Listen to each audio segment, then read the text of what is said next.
यशोदा के बेटा बहू शहर में रहते थे। गांव में यशोदा ने घर के पास एक आंवले का बाग बना रखा था। यशोदा आंवला तोड़ती और उनका मुरब्बा बनाकर गांव में बेचती। यशोदा को मुरब्बा बनाना अच्छा लगता था, इसलिए उसने आंवले की खेती की और मुरब्बा बनाना शुरू कर दिया। इस काम को करते हुए यशोदा को बहुत साल बीत गए थे। एक दिन यशोदा जब मुरब्बा बेचकर घर लौटी तो उसकी खुशी का ठिकाना नहीं था। सूरज, तू जीती रह बहू। तुम दोनों अचानक बताया भी नहीं, कोई खबर भी नहीं की। माँ, हम आपको सरप्राइज देना चाहते थे, इसलिए नहीं बताया। माँ जी, हमने सोचा आपसे मिले बहुत दिन हो गए, अब आप हमारे साथ शहर में रहोगे, हम आपको लेने आए हैं। मुझे लेने के लिए? अच्छा, पर अचानक कैसे तुम्हारे साथ जा सकती हूँ? यहाँ घर है, खेत है। चिंता मत करो माँ, मैंने ये घर बेचने की बात दलाल से कर ली है और वो छोटी जमीन वो भी बिक जाएगी। अब इस उम्र में मैं आपको यहाँ अकेला नहीं छोड़ सकता। यशोदा की आंखों में खुशी के आंसू थे। उसने सोचा कि उसके बेटा बहू उसकी कितनी फिक्र करते हैं, जो उसे लेने के लिए आ गए। गांव का घर और जमीन बेचकर यशोदा उन दोनों के साथ शहर आ जाती है। दादी माँ, अब आप हमारे साथ रहोगे? हाँ मेरी बच्ची, अब मैं तुम सबके साथ रहूंगी। फिर तो बहुत मजा आने वाला है। वैसे दादी, आप ये क्या बना रहे हो? बेटा, ये आंवले का मुरब्बा है। मैं गांव से आंवले लाई थी ना, उसका मुरब्बा डालकर रख रही हूँ। मुरब्बा? पर दादी, मैंने तो आज तक इसका नाम तक नहीं सुना था। ये खाने में बहुत टेस्टी होता होगा ना? मैं इसे टेस्ट करूं? अभी नहीं बिटिया, अभी थोड़े दिनों में तैयार होगा। अभी तो आंवले कच्चे हैं, अभी कुछ दिनों बाद खाना। तभी यशोदा की बहू सपना भी आ जाती है। माँ जी, मैं सोच रही थी कि आंवले के साथ साथ गाजर और सेब का भी मुरब्बा डाल देते। मुझे गाजर और सेब दोनों का मुरब्बा बहुत अच्छा लगता है। ठीक है बहू, कल हम बाजार से गाजर और सेब खरीद लेंगे, फिर मैं तुम्हारे लिए उनका भी मुरब्बा तैयार कर दूंगी। वैसे बहू, अभी तक सूरज ऑफिस से नहीं लौटा। पता नहीं, मैं भी बहुत देर से उनका फोन मिलाने की कोशिश कर रही हूँ, पर फोन बिजी जा रहा है। सूरज घबराया हुआ घर आता है। क्या हुआ सूरज, तुम इतना घबरा क्यों रहे हो?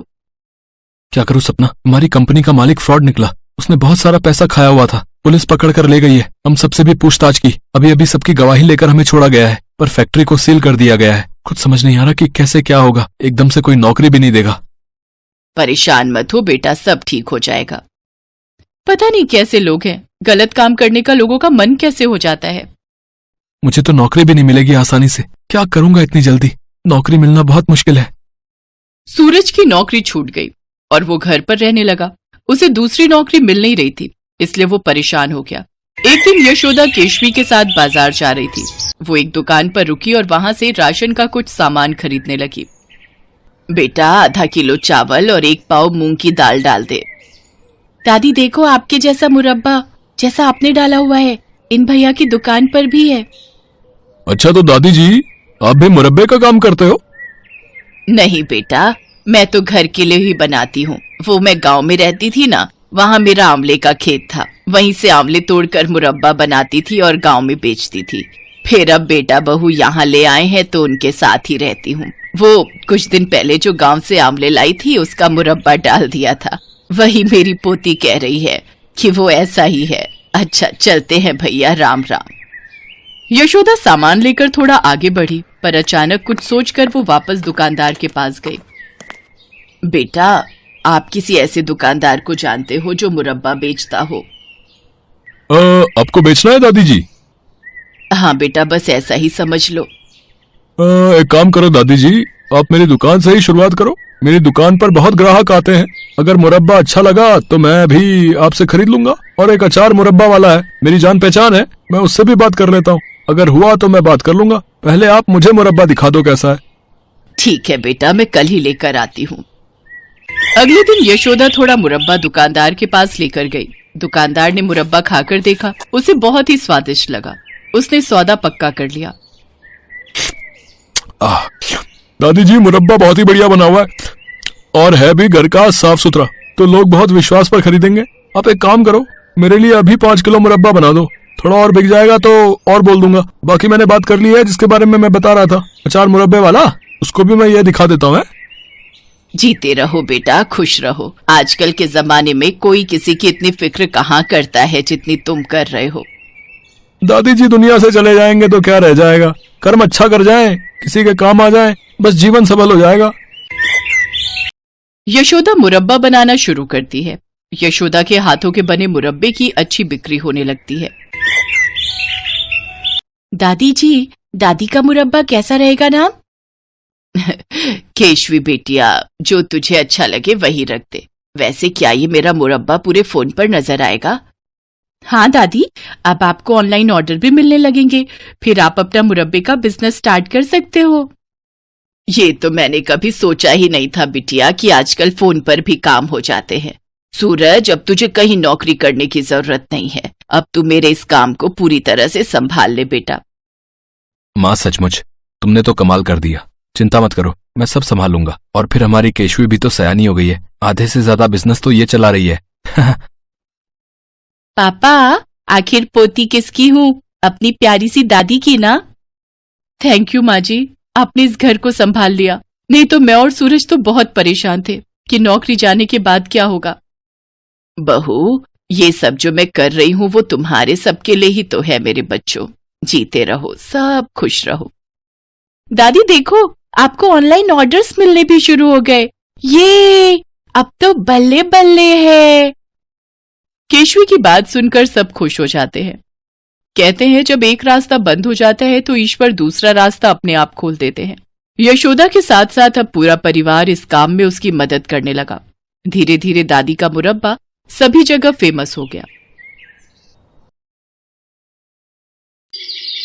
सीमा के पिताजी सब्जी बेचते थे। उनकी तबीयत अक्सर खराब रहा करती थी। इस कारण शाम के समय सीमा उनका काम संभाल लेती थी। एक दिन वो सब्जी बेच रही थी। एक लड़का गौरव उसके ठेले पर आया। गौरव का उस पर दिल आ गया। उसने मन ही मन सोचा कि कितनी प्यारी सी लड़की है, काश ऐसी लड़की मेरी जीवन साथी हो। क्या सोच रहे हो, कुछ चाहिए क्या? ओ हाँ, वो मैं भूल गया था। आधा किलो पालक और आधा किलो आलू चाहिए। सीमा ने सब्जी तौल कर रख दी। अब तो गौरव रोज सीमा को देखने के बहाने से सब्जी खरीदने आने लगा। एक दिन सीमा के पिताजी से गौरव ने कहा, मैं आपकी बेटी को बहुत पसंद करता हूँ और उससे शादी करना चाहता हूँ। क्या काम करते हो? पढ़ा लिखा हूँ लेकिन अभी बेरोजगार हूँ, नौकरी ढूंढ रहा हूँ। गरीब हूँ लेकिन आपकी बेटी को पलकों पर बिठा के रखूंगा। मुझे आपकी बेटी के अलावा कुछ नहीं चाहिए। गरीब आदमी के लिए बिना दहेज दिए बेटी का हाथ किसी के हाथ में देना बहुत बड़ी बात थी, इसलिए उन्होंने शादी के लिए हाँ कर दी। साधारण तरीके से गौरव और सीमा की शादी हो गई। आओ बहू, हमारे घर में तुम्हारा स्वागत है। सीमा ने चारों तरफ देखा। गौरव का घर ज्यादा बड़ा तो नहीं था, मगर हाँ, उसके घर से अच्छा था। उसने सरला के पैर छुए तो सरला ने ढेरों आशीर्वाद दिए। कुछ दिनों बाद गौरव को एक प्राइवेट नौकरी मिल गई, लेकिन कुछ ही महीनों बाद वो छूट गई। ऐसे कैसे काम चलेगा गौरव? कुछ काम तो करना ही पड़ेगा। बोलो क्या करूं सीमा? है पकौड़े तलूं? डिग्रियां लेकर भी कोई जॉब नहीं मिल रही, और जो मिलती है महीने 2 महीने बाद छूट जाती है। बहू, जमा जोड़ा सब खत्म हो चुका है। इसकी नौकरी से भी क्या गुजारा है। इतने खर्चे हैं गृहस्थी के, ये भी बेचारा क्या करे। जानती हूँ माँ जी, ये भी परेशान है, लेकिन अगर ज्यादा नहीं तो थोड़े पैसों में ही कर ले। साग सब्जी का तो खर्चा निकल ही आएगा। कुछ दिनों बाद गौरव को जॉब मिल गई, लेकिन सैलरी केवल 8,000 रुपए थी। इस समय पैसों की बहुत जरूरत थी, इसलिए उसने हाँ कर दी। बहू, आज खाने में क्या बनाया है? कुछ नहीं माँ जी, घर में कोई सब्जी नहीं है। मैं सोच रही थी कि मैं घर आऊं। पापा 2-4 दिन की सब्जी तो रखी देंगे हमारे लिए।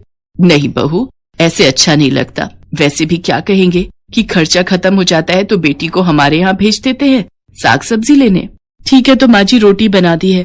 मेरी मम्मी ने थोड़ा अचार दिया था, उसी से खा लेंगे। वैसे भी सब्जी के लिए पैसे नहीं है। गौरव की सैलरी भी महीने के आखिर में मिलेगी। सीमा ने खाना परोस दिया। थाली में रोटी और अचार रख दिया। अरे आज तुमने सब्जी नहीं बनाई है क्या? सब्जी के लिए पैसे नहीं है गौरव, कुछ दिन अचार से ही खानी पड़ेगी रोटी। बहू, ये अचार तो बहुत ही लाजवाब है। ये किसने बनाया? मेरी मम्मी बनाती है माँ जी, वैसे मैं भी बना लेती हूँ। आपकी सैलरी मिल जाए तो तुम भी ये अचार जरूर बनाना, सच में बहुत बढ़िया लग रहा है। मेरी मम्मी कहती है अगर एक समय को सब्जी ना मिले तो अचार से रोटी खाई जा सकती है। अरे बहू, इतना स्वादिष्ट अचार मिले तो मैं हर समय अचार के साथ ही रोटी खाऊं। उसके कुछ दिनों बाद सीमा अपनी सास से कहती है, माँ जी कुछ नींबू रखे थे, मैंने उनका अचार बनाया है, जरा ये भी चख कर बताओ। सच में लगता है जादू है तुम दोनों माँ बेटी के हाथों में। जो कोई खाए उंगलियां चाटता ही रह जाए। एक बात कहूँ जी? हाँ कहो सीमा। क्या ये वो लगा रखा है? ठीक से कहो, क्या कहना चाहती हो? मैं सोच रही थी इस तरह के अचार बनाकर बेचना शुरू कर दूं। वैसे भी हम दोनों सास बहू घर में सारा दिन खाली तो बैठे रहते हैं। इस बहाने हमारा समय भी कट जाएगा और हमारी आमदनी भी हो जाएगी। तुम तो बड़ी समझदार हो बहू, लेकिन मुझे अचार बनाना नहीं आता। गौरव अगर हाँ कहे तो फिर मैं आपको सब सिखा दूंगी। ठीक है, इस महीने की सैलरी आने दो, फिर तुम अचार बना लेना, ठीक है? सीमा खुश हो गई। वो 1 तारीख का इंतजार करती रही। गौरव की सैलरी मिलते ही वो कुछ अचार के मसाले, आम, गाजर, मूली, नींबू खरीद लाई और फिर दिखा दी अपनी कारीगरी उसने। अपनी सास की मदद से कई तरह के खट्टे मीठे अचार बनाए। अचार तो बन गया सीमा, लेकिन तुम इसे बेचोगी कहाँ? ये तो हमने सोचा ही नहीं। हम ये अचार बाजार में बेचेंगे, और कहाँ बेचेंगे। और दोनों सास बहू अचार के डिब्बे लेकर बाजार में चली गईं। अचार ले लो, अचार आम का लो, नींबू का लो, गाजर मूली का लो।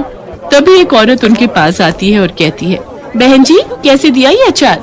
80 रुपए किलो है।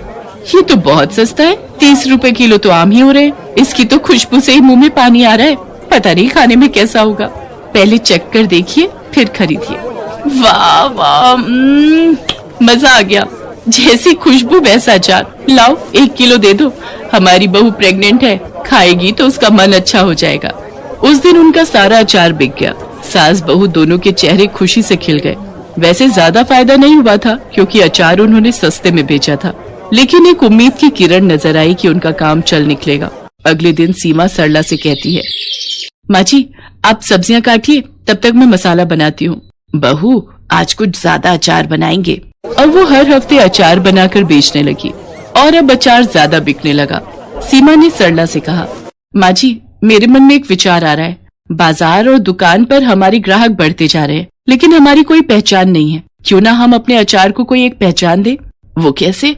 वो ऐसे, अब हम अपना अचार खुला नहीं बेचेंगे। अब हम उसको खुद तोलकर 1 पाव, आधा किलो और 1 किलो के डिब्बे में पैक करेंगे। इसका एक नाम होगा सास बहू का अचार। हम इसे थोक की दुकानों तक पहुंचाएंगे।